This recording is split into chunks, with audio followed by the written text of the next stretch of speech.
Bienvenido, bienvenida al estudio de la lección de la escuela sabática con la voz de la esperanza. Oramos para que Dios te bendiga. Amén. Si estás en las redes sociales, comparte este estudio para que muchos puedan aprender de las Sagradas Escrituras. ¿Qué te parece si en este momento oramos? Amén. Padre que moras en los cielos, ahora nos entregamos en tus manos, confiando de que tú hablarás en nosotros. Ayúdanos a implementar lo que estudiamos en nuestra vida personal y testificar a otros de quién es tu Hijo amado, Cristo Jesús. Y esto lo pido en el santo nombre de Cristo Jesús. Amén. Amén, amén. Bien. Hermano, hermana, agradecemos tus comentarios. Y recuerda, puedes escribirnos también a nuestro correo electrónico info@lavoz.org.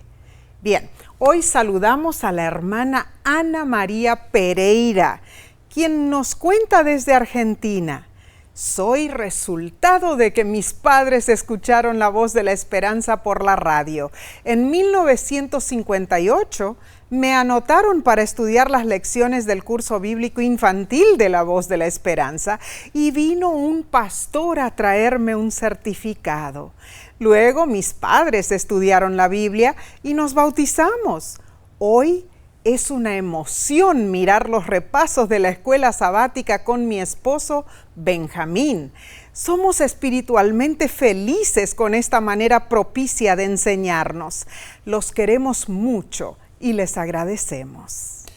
Hermoso testimonio, hermana Ana. Sí lo es. Ahora, si hemos recibido algunas quejas de personas que dicen, ¿para qué ponen esto? Vayan directamente al estudio. No. Te voy a decir por qué tenemos estos testimonios. Porque el cristiano que tiene una relación con Cristo debe tener un testimonio. Amén. Y la voz de la esperanza tiene testimonios Gloria que comunicar. ¿Te molesta estos testimonios? Por favor, que no sea así. No. Oramos para que tú puedas cambiar de parecer. Amén. Ahora, hermana Ana, gracias por tu testimonio. Dios utilizó la voz de la esperanza para traerla a los pies de Jesús. Así fue. Dios le bendiga junto a su esposo Benjamín. Prepárense, Cristo viene pronto. Así será por la gloria de Dios. Repasemos entonces la lección número 7 para el 15 de noviembre de 2025. Se titula Lealtad Suprema, Adoración en medio de la guerra. Nos enfocaremos en cómo Josué priorizó su responsabilidad hacia Dios. Aunque debía guiar a los israelitas hacia la tierra prometida, los preparativos para la conquista podían esperar. ¿Sabes, hermano? Josué decidió renovar el pacto de Israel con Dios. El texto de esta semana está en Mateo capítulo 6, versículo 33, y dice así: mas buscad primeramente el reino de Dios y su justicia, y todas estas cosas os serán añadidas. Nuestro máximo propósito es que busquemos a Dios. Muchos se afanan por la comida, por el agua, muchos gastan dinero en lo que no es pan y trabajan en lo que no sacia. Muchos tendemos a hacer de lo material nuestra principal empresa, esperando vanamente que Dios sea complaciente con nosotros y que al finalizar nuestra existencia, Él añada la eternidad al breve plazo de 70, 80, 90 años vividos en esta tierra. Dios desea que pongamos lo más importante en primer lugar y nos asegura que lo restante será añadido, conforme, a nuestra necesidad. No podemos existir seguramente aparte de Dios y de la ciudadanía de su reino. Si cumplimos fielmente nuestro deber, si el reino celestial tiene prioridad en ti y en mí y en nuestros pensamientos, Dios nos cuidará. ¿Saben? Sí, con misericordia misericordia, ternura ungirá a Dios nuestra cabeza con aceite y la copa de nuestra vida rebosará de bienes, como Gloria dice a Dios. Salmos 23. Amén y amén. Esta semana analizaremos momentos notorios de Israel en Canaán. Tras 40 años de peregrinar por el desierto, pisaron finalmente la tierra prometida. por fin. Y fue emocionante cruzar el río Jordán y ver cómo la promesa divina se hacía realidad. Pero ahora estaban en territorio enemigo, sí, en zona de guerra. Les aguardaban enormes desafíos, más allá de su capacidad de superarlos. Concluyentemente, debían prepararse. Claro. En vez de concentrarse en armas y estrategias, debían preparar sus corazones con ceremonias que agudizaran su percepción espiritual y calibraran su lealtad a Dios. En este estudio veremos cómo Israel renovó su dedicación a Dios, incluso en medio de peligros inminentes. ¿Sabes? En una instancia, Josué tomó la decisión aparentemente irracional de circuncidar a los israelitas en territorio enemigo. También ordenó celebrar la Pascua ante una amenaza perentoria. Mandó construir un altar para adorar a Dios mientras la conquista estaba en pleno apogeo y buscó erigir el tabernáculo del Señor cuando 7 tribus de Israel aún no habían recibido su herencia. En nuestra vida ajetreada, tendemos a prestar atención a las urgencias que se nos presentan. Lo urgente desplaza lo importante y eso nos lleva a descuidarnos, hermanos. Olvidamos dedicar tiempo de calidad para renovar nuestro compromiso con Dios, para agradecerle por lo que Él ha hecho, por lo que Él hace a diario por nosotros. Y esto puede pasar desapercibido cuando ocurre por solo un momento, por un solo día o una semana. Pero si vives en urgencia habitual, percibirás que estás vivo, pero no estás viviendo. Ahora, sí, ahora esto nos lleva a una pregunta importante. ¿Qué hacer al respecto? Ahí está. La respuesta te parecerá sin sentido. El miedo te abruma, nubla tu mente y tus decisiones, pero hay una única solución. Amén. Simplemente debes parar, poner un alto. Parar, claro. Deja de actuar como si estuvieras en una competencia. Sí, una competencia de estar listo, disparar, apuntar.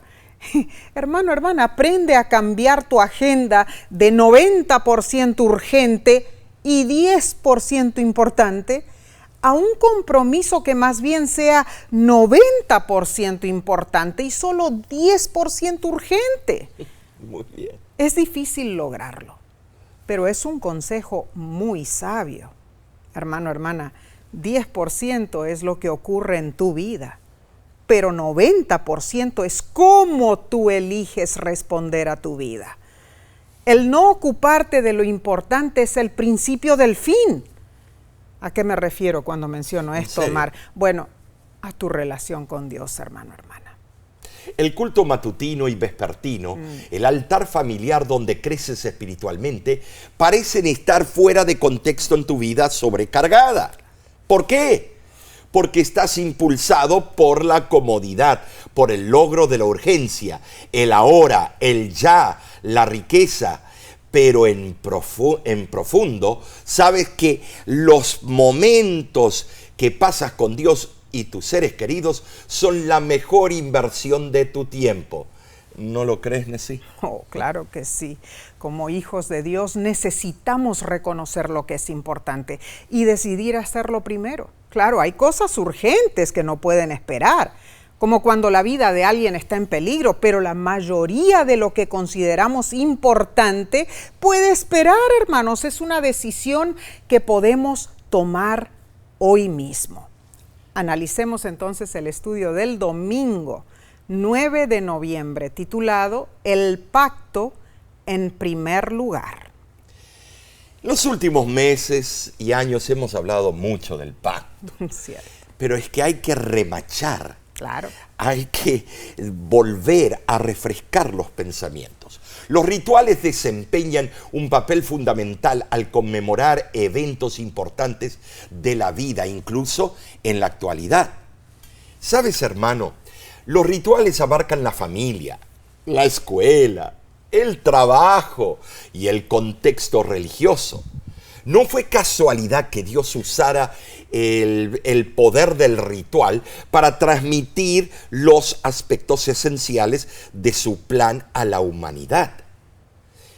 Los ritos del Antiguo Testamento, que a menudo implicaban sangre, sudor y lágrimas, grabaron en la mente de las personas verdades eternas sobre el carácter de Dios, la decadencia humana y el plan divino para superar la brecha causada por el pecado. Recordemos que fue la segunda generación de israelitas la que entró en la tierra prometida, y la emoción los embargaba. Habían explorado el país, el alentador informe de algunos espías y el milagroso cruce del río Jordán, en realidad, indicaban una rapidísima conquista del enemigo. Sin embargo, hermanos, había algo mucho más importante que la conquista militar: el pacto de Israel con Dios. Y la orden divina fue emitida allí en Josué capítulo 5, versículos 2 y 3. Y dice así: En aquel tiempo Jehová dijo a Josué: hazte cuchillos afilados y vuelve a circuncidar la segunda vez a los hijos de Israel. Y Josué se hizo cuchillos afilados y circuncidó a los hijos de Israel en el collado de Aralot. La circuncisión masculina, que implica la extirpación quirúrgica del prepucio, se ha practicado desde la antigüedad en diversas sociedades. Yo solamente haber visto una de ellas me deja de verdad asqueado. Pero me imagino ellos cortando el prepucio sin anestesia, por lo menos anestesia local. No sabemos. El rito marcaba una transición importante, como el comienzo de la edad adulta o el matrimonio. Sin embargo, en el pacto de Dios con Abraham, la circuncisión se designó como señal de compromiso e identidad nacional. Incluso los no israelitas podían someterse a la circuncisión para indicar su nueva condición como parte del pueblo de Dios haciendo un pacto. Interesante. Ahora, hoy día la circuncisión tradicional de bebés varones entre los judíos no involucra anestesia, ¿no es cierto? Así también los procedimientos quirúrgicos antiguos, como mencionaste, se realizaban sin métodos anestésicos modernos, claro. Los israelitas que fueron circuncidados en la edad adulta en Canaán, estaban plenamente conscientes del considerable dolor y riesgo que eso conllevaba, ¿no? Vamos a decir que la persona estaba cortando, pero que haya tenido todo bien las coordenadas. Seguro. En cuanto a los cuchillos afilados, se consideraba ilegal usar metal de cualquier tipo en ese rito religioso, como podemos deducir, del libro de Éxodo capítulo 4, versículo 25. Yo no sé, Nesí, pero hacerlo de grande, eso duele.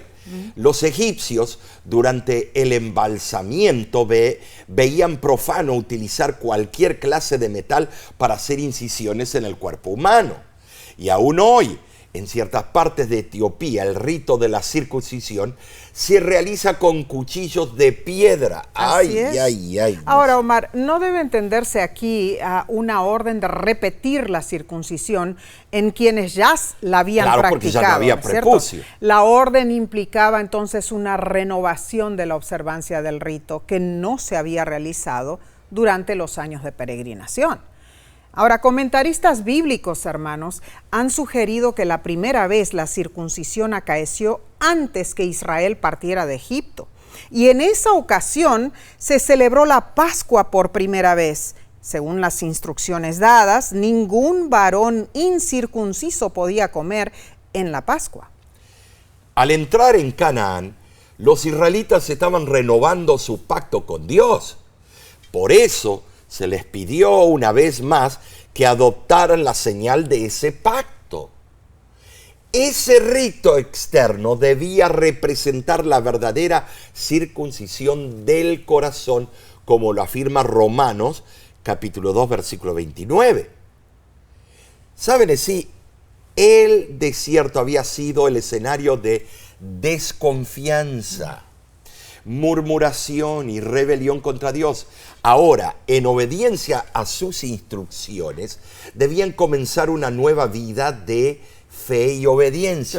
Claro. Y recordemos que como castigo por haber faltado a su promesa a Dios y como recuerdo del pacto quebrantado, se había prohibido al pueblo a practicar la circuncisión en el desierto. Esto lo leemos en Números 14:34. Cientos de miles necesitaban eso. Seguro. Su entrada a Canaán comprobaba que habían sido restaurados al favor divino. Durante unos 38 años habían cargado el baldón de la apostasía de Cades. Y antes de que la nueva generación pudiera tomar posesión de la tierra, necesitaban ser plenamente conscientes de su relación especial con el dueño, con el Señor del universo. Pero sí, también debemos recordar que la circuncisión tenía algo que ver con la salud. Claro. Porque allá no había mucha agua en el desierto y en otras partes. Tenía que ver con la higiene para que las enfermedades venéreas y otras cosas. Pero en el desierto no lo hicieron por 38 años. No, en el desierto no lo hicieron, pero Dios también tenía una razón física, fisiológica. Israel estaba al borde de la mayor campaña militar de su historia y quizá esperaríamos que todo el campamento estuviera ocupado con los preparativos de guerra. Claro que sí. Estaban ocupados, pero no en el sentido convencional. En lugar de enjaezar los caballos y afilar las espadas para la guerra, participaron en un ritual que dejó a la mayor parte de la fuerza combatiente vulnerable, ¿seguro? Con dolor, al menos durante 3 días, porque hoy en día cuando te lo hacen de grande, eso es lo que te dan, 3 días para recuperarte. Lo hicieron para celebrar su relación con Dios, y Dios durante esos 3 días los protegió. Claro. No tuvieron miedo de que fueran atacados en esos 3 días. El que los había liberado de Egipto lo iba a seguir liberando. ¿Por qué? Porque reconocieron lo más importante, que sus batallas le pertenecían al Señor.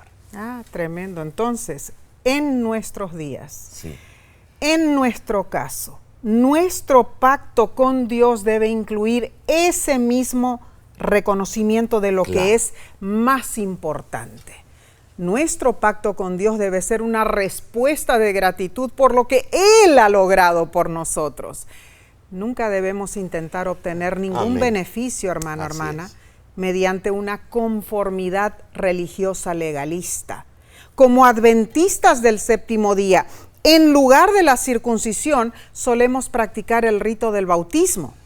Ese es un símbolo de participar figuradamente en la muerte, sepultura y resurrección de Cristo. Y también es un símbolo de pertenencia al pueblo del nuevo pacto de Dios. Proseguimos con la parte del lunes 10 de noviembre. Se titula La Pascua. Los israelitas acamparon en los llanos de Jericó, alistándose para la conquista. ¿Por qué Josué eligió celebrar la Pascua en ese momento?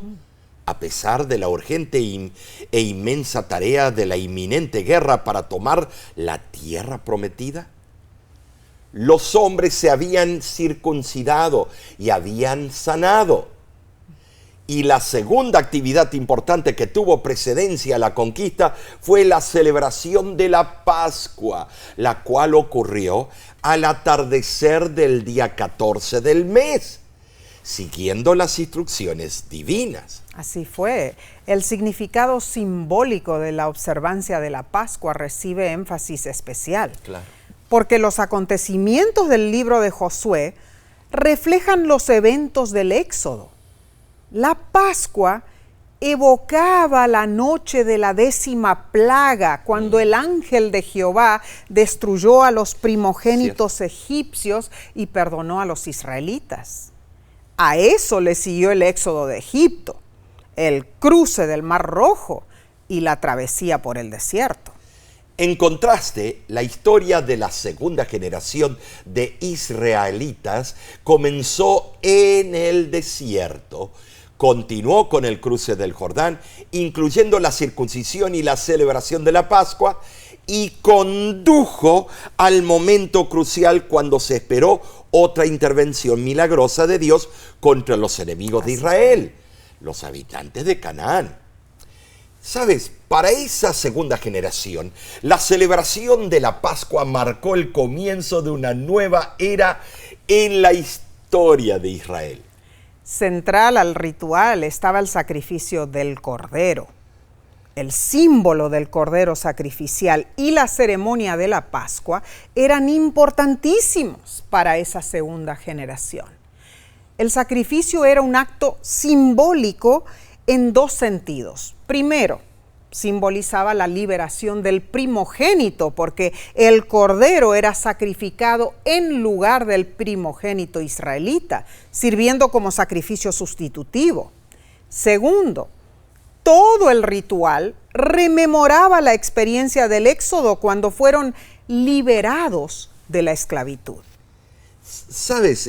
Cada detalle de la ceremonia pascual indicaba la prisa por prepararse para partir de Egipto, la fuga. La carne no fue hervida, sino asada. Se comieron hierbas en lugar de verduras. Mantuvieron su ropa puesta, listos para salir en cualquier momento, con un sentido de urgencia, y consumieron la comida apresuradamente. Para los participantes originales, la primera Pascua fue una declaración de fe en la liberación milagrosa que Dios realizaría esa misma noche. ¿Sabes, Nesí? Para la segunda generación de israelitas, celebrar la Pascua les recordaba esa liberación y señalaba su cumplimiento antitípico en el Cordero de Dios, quien nos rescata de la esclavitud del pecado. Amén. Cientos de años después, Jesús instituyó la Santa Cena mientras ministró en esta tierra. Esa cena reemplazó la Pascua después de su muerte. Claro. Siendo así, el rito de la Santa Cena, entonces, también tiene una doble dimensión temporal, hermanos. Nos recuerda lo que Dios ha hecho por nosotros en el pasado y también nos señala lo que Dios logrará en el futuro. Claramente en Josué capítulo 5, el pueblo de Dios se encontraba en esa misma, en ese mismo lugar temporal, entre el pasado y el futuro, entre la liberación y el descanso. Pero entendamos, la Pascua y la Santa Cena señalan una realidad aún más gloriosa, la de la multitud redimida que entrará a la Canaán celestial. Amén, amén. Juan el Revelador describió en el Apocalipsis ese evento antitípico del cruce, cuando los 144,000 caminarán sobre el mar de cristal, el antitipo del Mar Rojo y el río Jordán. Wow. Man. Los redimidos se presentarán delante del trono de Dios y celebrarán la Pascua y la Santa Cena en la cena de las bodas del Cordero. Amén. Gloria amén. a Dios. Entonces, de esa manera, La Pascua estaba intrínsecamente ligada a la liberación histórica de Israel de la esclavitud. También estaba vinculada a la celebración agrícola. Claro que sí, porque marcaba el inicio de la cosecha, cuando el pueblo traía sus primicias al santuario. Además, hermanos, además de ser una celebración de la vida cotidiana, la Pascua celebraba una nueva vida, una vida abundante y libre en el Señor. Notemos, las experiencias religiosas de los ritos que estamos estudiando esta semana apuntan a una encrucijada, generalmente conocida como ya y todavía no. Esa encrucijada en el libro de Josué se manifiesta en el hiato entre la liberación y el descanso. En otras palabras, la salvación de Israel era una realidad presente e innegable al entrar a la tierra prometida, pero aún anhelaban su consumación final, cuando supremamente disfrutarían del descanso de la vida eterna con Dios. ¿Sabes, Nesí? En el Nuevo Testamento, es evidente esa encrucijada entre el reino eterno como una realidad presente y futura al mismo tiempo.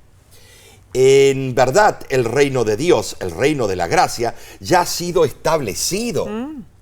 Sin embargo, aún queda su manifestación escatológica, el reino de la gloria, que no se establecerá hasta la segunda venida de Cristo.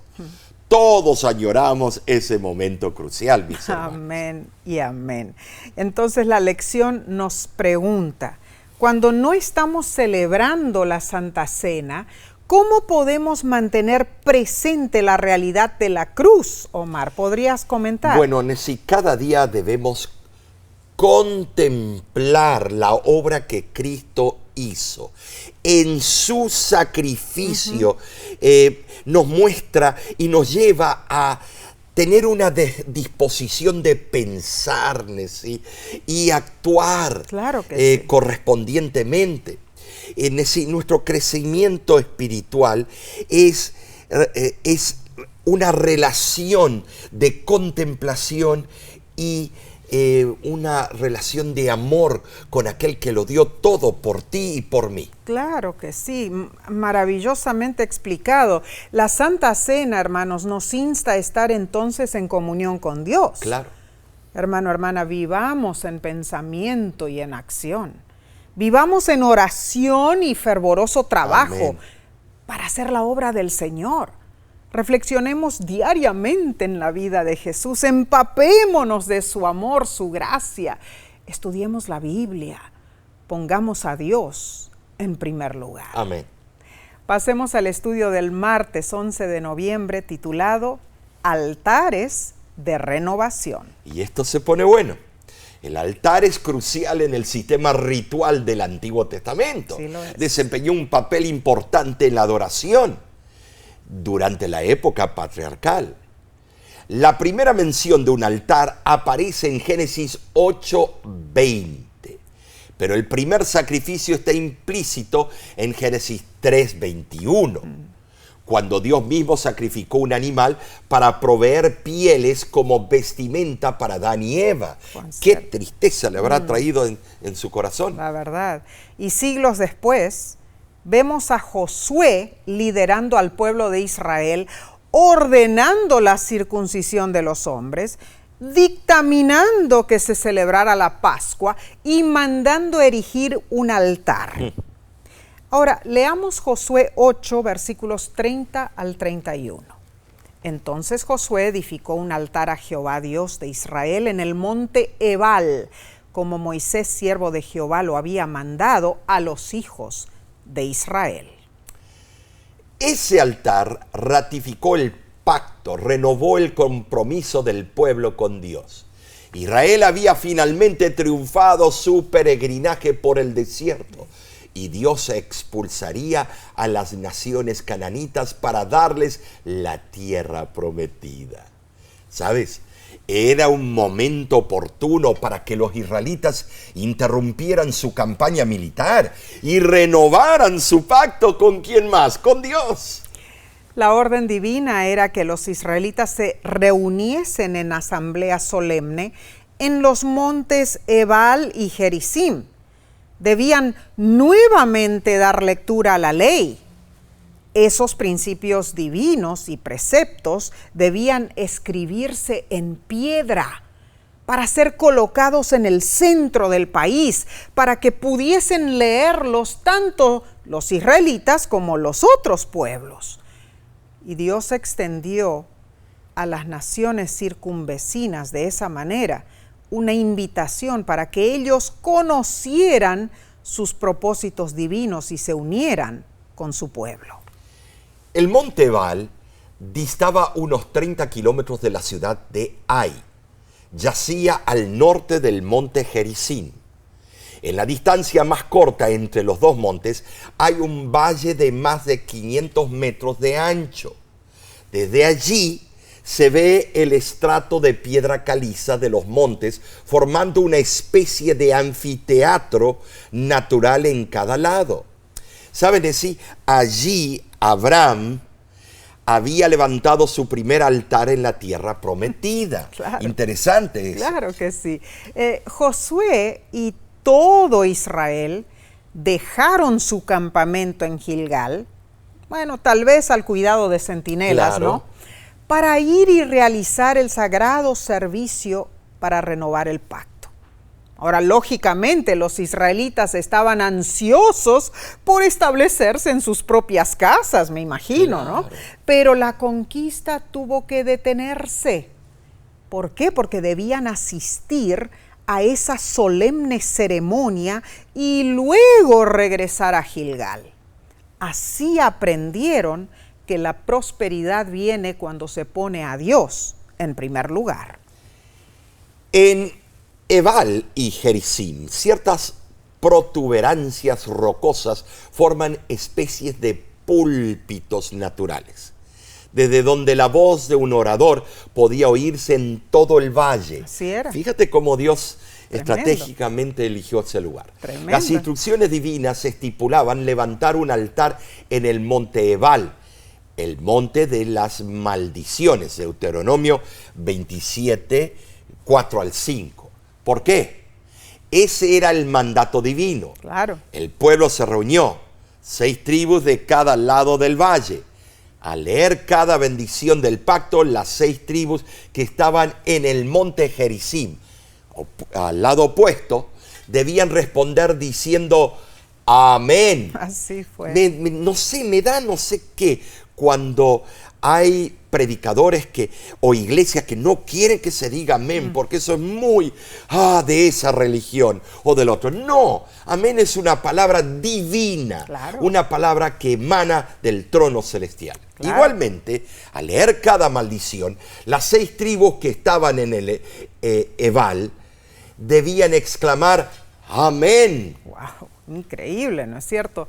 En la época de los patriarcas, los altares marcaban el camino de su peregrinación y bueno, eran representaciones tangibles también del derecho a la tierra prometida por Dios.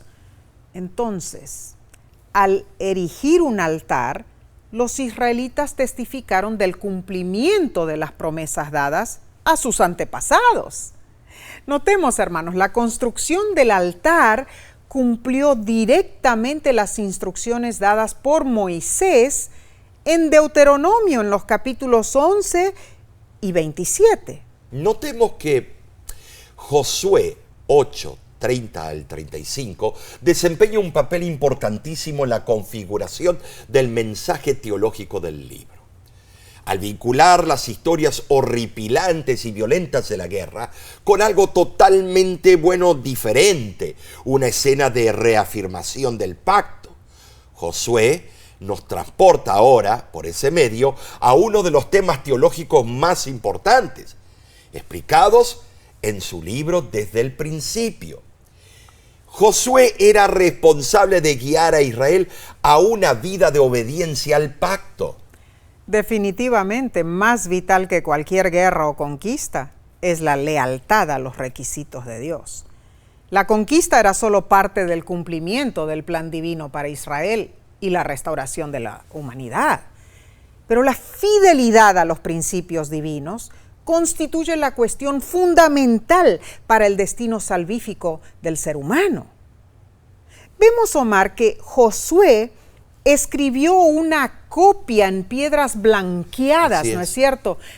Diferentes eran esas piedras a las del altar, porque formaban un monumento separado con el fin de recordar constantemente a los israelitas los privilegios y deberes implícitos en el pacto con Dios. La lección nos pregunta, ¿qué ritos espirituales podemos practicar que puedan tener las mismas funciones de un altar en tiempos antiguos?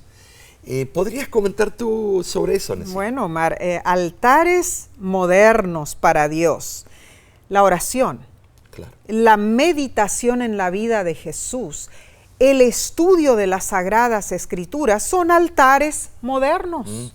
Nuestra aplicación de estas prácticas sagradas deben ser parte integral de nuestro desarrollo espiritual, ¿no es cierto? Es cierto. Ahora, Nessie, hablando de altares, nuestro hogar debe ser el primero. Oh, claro que sí. Y luego debemos entender que el altar supremo es el Calvario. Amén. Allí el Cordero de Dios fue ofrecido para cumplir el plan de salvación. Josué prefiguró al Yeshua del Nuevo Testamento, Amén, cuya misión era, entre otras cosas, guiar a la humanidad de regreso a la obediencia a Dios. Para lograrlo, Jesús emprendió un conflicto contra los poderes del mal y cumplió los requisitos del pacto en nuestro lugar. Amén y amén. Siguiendo el ejemplo de Jesús, somos llamados a ofrecernos como sacrificios vivos, agradables al Señor. En Cristo, el altar de la muerte se convierte en la puerta a la vida. Continuemos con la sección del miércoles 12 de noviembre. Se titula Escrito en rocas. Sabes, al preparar estos repasos de la lección, no solo buscamos impartir información, sino crear un entorno que estimule tu aprendizaje de la Biblia. Amén. De verdad, gracias por compartir este estudio. Y si aún no lo has hecho, suscríbete al canal de YouTube de La Voz de la Esperanza. Amén. Ahora, Nessie, debemos comenzar leyendo Josué 8, capítulo 8, versículo 32 al 35. Y dice así: también escribió allí sobre las piedras una copia de la ley de Moisés, y todo Israel, con sus ancianos oficiales y jueces, estaba de pie a uno y otro lado del arca. La mitad de ellos estaba hacia el monte de Gerizim y la otra mitad hacia el monte de Ebal, de la manera que Moisés, siervo de Jehová, lo había mandado antes. Después de esto, leyó todas las palabras de la ley, las bendiciones y las maldiciones. No hubo palabra alguna de todo cuanto mandó Moisés que Josué no hiciese leer delante de toda la congregación de Israel y de las mujeres, de los niños y de los extranjeros que moraban entre ellos. Bueno, según Deuteronomio 27 del 2 al 8, se debía levantar un monumento de piedra junto al altar y se debían revocar las piedras con cal. Claro. Y sobre ese revoque se debía esculpir los 10 mandamientos. Y así lo hicieron. Leyeron la ley, las bendiciones que seguirían a la obediencia y las maldiciones que acarrearía la desobediencia. Allí, entre los montes Ebal y Gerizim, el clima era relativamente benigno, así que ese monumento pudo haber permanecido por siglos como testimonio para Israel y para las naciones vecinas del pacto que se había hecho con Dios. Y debo, antes de proseguir, aclarar que el versículo decía la ley de Moisés. Notemos, la ley de Dios son los 10 mandamientos. La ley de Moisés fueron las leyes añadidas para regir al pueblo de Dios y se ponían a un lado del arca del pacto. Ahora, todos, ancianos, niños, hombres, mujeres y extranjeros, debían oír las palabras de Dios. Notemos, hermanos, el esclarecimiento del intelecto es importante para el crecimiento cristiano. No podemos vivir en armonía con Dios mientras vivamos en la ignorancia, no. Dios ha dado gran importancia a la educación de cada hijo suyo. No pienses que el estudio de la Biblia es solo para los encumbrados, los pastores, los líderes religiosos. Tú debes educarte también. Aquí cabe además mencionar la educación cristiana, hermanos, la educación de nuestra iglesia adventista. Nada debiera impedir que brindemos a nuestros hijos la educación que Dios desea para ellos. Cuesta mucho dinero. La escuela adventista está muy lejos de donde vivimos. Cierto, son excusas que muchas veces ponemos como padres, pero nuestros hijos deben ser educados para vida eterna. Eso es importante. Y fíjate, a pesar de las dificultades de viajar hasta el monte Ebal, dice que los niños del antiguo Israel tuvieron que acompañar a sus padres y aprender de cada detalle del pacto. Vemos que un grupo de israelitas se situó frente al monte Ebal, el otro frente al monte Gerizim, representando simbólicamente las dos posibles maneras de relacionarse con el pacto. Los sacrificios ofrecidos allí señalaron a Jesús, quien cargaría con las maldiciones del pacto para que todos los que creyeran en él pudieran disfrutar, por supuesto, de las bendiciones. En Josué capítulo 8, el altar construido en el monte Ebal ratificó el pacto, renovando el compromiso de Dios con Israel. Todos estos aspectos del culto patriarcal en torno a los altares se incorporaron al servicio del templo, donde los israelitas acudían a adorar, orar, hacer votos y recordar las obras divinas.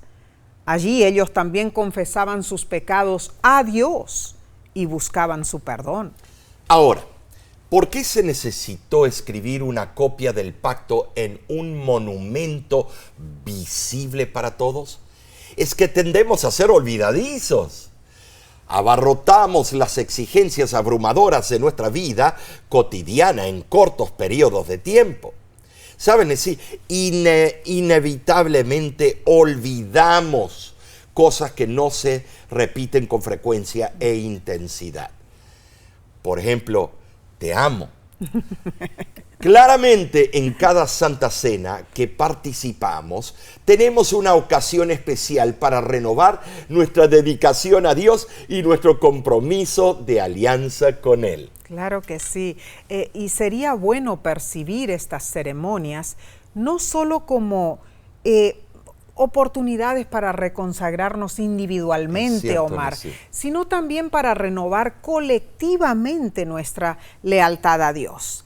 Vivimos en una sociedad cada vez más individualista. Es cierto. Pero debemos redescubrir el poder de pertenecer a una comunidad.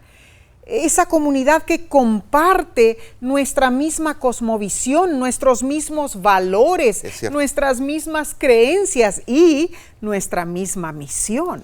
Ahora, saben, sí, la lección sigue preguntando, ¿te resulta fácil en el ajetreo de la vida olvidarte de Dios? ¿Por qué ocurre eso, sobre todo cuando te va bien las cosas? Mira, si estás en las redes sociales, escribe tu comentario. Ahora, Nessie, te tengo una pregunta. ¿Qué piensas tú cuanto esto que estamos hablando y dialogando? Ay, olvidar, Omar. La palabra hebrea traducida como olvidar es shakak, ¿no es cierto? Que significa dejar o parar de preocuparse. O sea, esto no es un olvido normal. No lo es. Como cuando nos olvidamos de un nombre de alguien, o cuando nos olvidamos dónde dejamos los lentes, que fue lo que me ocurrió esta mañana. Y lo tenías ahí mismo. Bueno, este olvido es un olvido profundo. Es dejar de preocuparnos por la salvación. Ahora, ¿cómo podemos evitar sufrir este tipo de olvido? Mira, hermano, hermana, si olvidamos o dejamos de preocuparnos por nuestra salvación, moriremos espiritualmente y perderemos la vida eterna. Así es. Debemos esculpir nuestra vida cristiana en la roca que es Cristo. Amén. Leer diariamente la Biblia, meditar en la obra salvífica de Jesús y compartir nuestro conocimiento con otros. Claro que sí. Es que el humillarnos delante de Dios nos recuerda de dónde Él nos sacó. Claro. ¿No es cierto? No olvidemos de preocuparnos diariamente por nuestra salvación. No olvidemos agradecer a Dios diariamente por todo lo que Él hace por nosotros. Y si aún no lo hiciste hoy día, hermano, hermana, repite conmigo. Gracias, Señor, por darme este día. Gracias por hacerme recapacitar con este estudio. Ayúdame a no olvidar y a darle más importancia a mi salvación. Amén. Que esta sea nuestra oración diaria. Bien, analicemos el estudio del jueves 13 de noviembre titulado Anhelando su presencia. Y que sí la anhelamos. Amén. Habíamos invitado a nuestra casa a Julián, un jovencito que estudiaba con Derek, nuestro hijo, en la Academia Adventista de Thunderbird, Arizona. El sábado accedió a venir a la iglesia con nosotros, pero dijo, estoy súper aburrido. Sí. En mi casa los sábados son días divertidos. Vamos al mall, salimos a jugar pelota en el campo deportivo, vamos a comer a algún restaurante. Pero aquí es día de aburrimiento, día de ir a la iglesia. Lamentablemente para muchos, ir a la casa de Dios es una pesadilla, una carga. No era así para el pueblo israelita cuando entraron a Canaán. Cuán cierto, Omar. La repartición de la tierra prometida fue abruptamente interrumpida por Josué. ¿Para qué? Para primeramente construir un santuario. Así es. Leamos Josué 18, versículos 1 y 2. Toda la congregación de los hijos de Israel se reunió en Silo y erigieron allí el tabernáculo de reunión. Pero habían quedado de los hijos de Israel 7 tribus a las cuales aún no habían repartido su posesión. Bueno, el establecimiento del santuario representa el cumplimiento de la promesa de Dios de vivir en medio de su pueblo, claro. ¿No es cierto? Y también revela el tema central del libro de Josué. La presencia de Dios en Israel fue la que posibilitó la conquista de la tierra y fue una fuente continua de bendición para Israel y a través de Israel para todas las naciones. Muy bien dicho.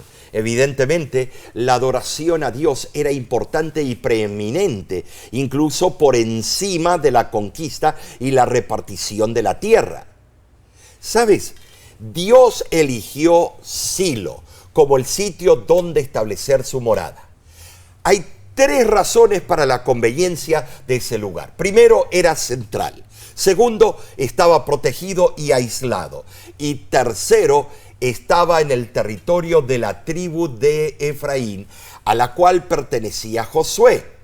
Haciéndolo así, Josué, como líder de la nación, tendría fácil acceso al santuario, siempre que necesitara consultar a Dios. Excavaciones arqueológicas han verificado la declaración de Jueces 21:19, donde se indica que Silo estaba situada al norte de Betel y al este del camino que sube de Betel a Siquem.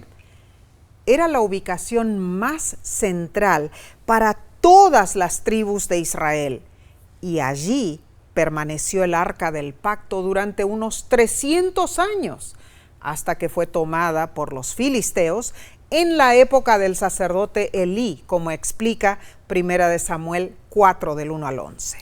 La presencia del santuario y posteriormente del templo en Silo debió haber ayudado al pueblo a comprender la presencia de Dios entre ellos y su responsabilidad de obedecer el pacto.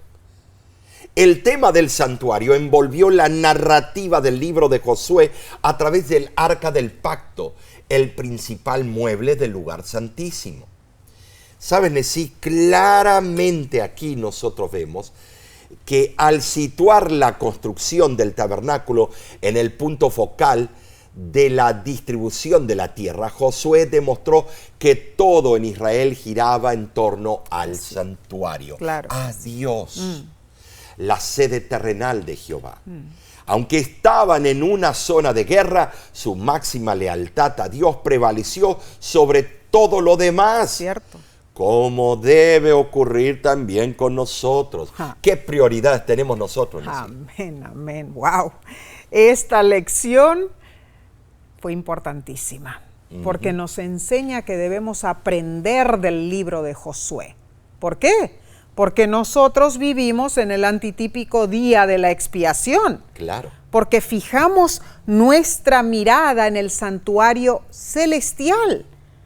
Porque continuamos nuestra lucha contra gigantes modernos o posmodernos que desafían nuestra fe, nuestra esperanza y nuestra herencia espiritual. Si confiamos en la obra de Cristo, hermanos, esa obra realizada en la cruz y en el santuario celestial, podemos esperar con fe el momento en que Dios morará nuevamente entre su pueblo. Pero esta vez será para siempre. Magníficas enseñanzas, Nesí. Esta lección de esta semana fue magnífica. Rápidamente se nos pasó el tiempo de estudio. Ahora, Nesí, recapitulemos.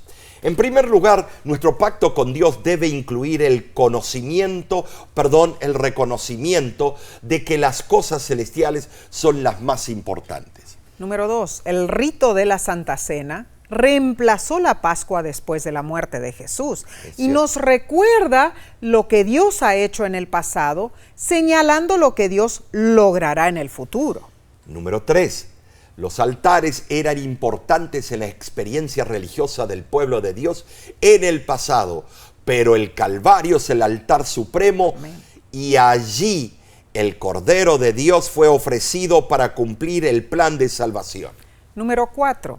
Debemos esculpir nuestra vida en la roca que es Cristo, para nunca olvidar lo que Él hizo y hace por nosotros. Y en quinto lugar, poner a Dios en primer lugar es anhelar su presencia en nuestra vida, es adorarlo en su casa de oración, es crecer espiritualmente cada día. ¡Wow! El alimento de la palabra de Dios es maravilloso. Sí lo es, sí. Y la semana que viene continuaremos con otro bendecido estudio. La próxima lección se titula Gigantes de la Fe, Josué y Caleb. Dos de mis personajes bíblicos favoritos, wow, de mis héroes. Bueno, estudiemos juntos nuevamente, hermanos. Acompáñanos. Y recuerda sintonizar el tema de este viernes titulado El juicio sentencial. Ahora, estamos viendo las etapas del juicio, son 4, ¿no es cierto? Ahora es la próxima etapa, el juicio sentencial, a donde se da la sentencia después de haber acumulado todas las pruebas. Wow. No te lo pierdas, sigue la secuencia. Hermano, hermana, oramos por ti y los tuyos. En nombre de la Voz de la Esperanza, gracias por acompañarnos. Gracias por tus oraciones y gracias por tu apoyo financiero. El Ministerio de la Voz de la Esperanza, a través de los medios masivos de comunicación, comparte el mensaje de salvación con el mundo hispanohablante desde el año 1942. Si deseas obtener más información, visita nuestra página electrónica lavoz.org. Dios te bendiga y te guarde. Dios haga resplandecer su rostro sobre ti y tenga de ti misericordia. Dios alce sobre ti su rostro y ponga en ti paz.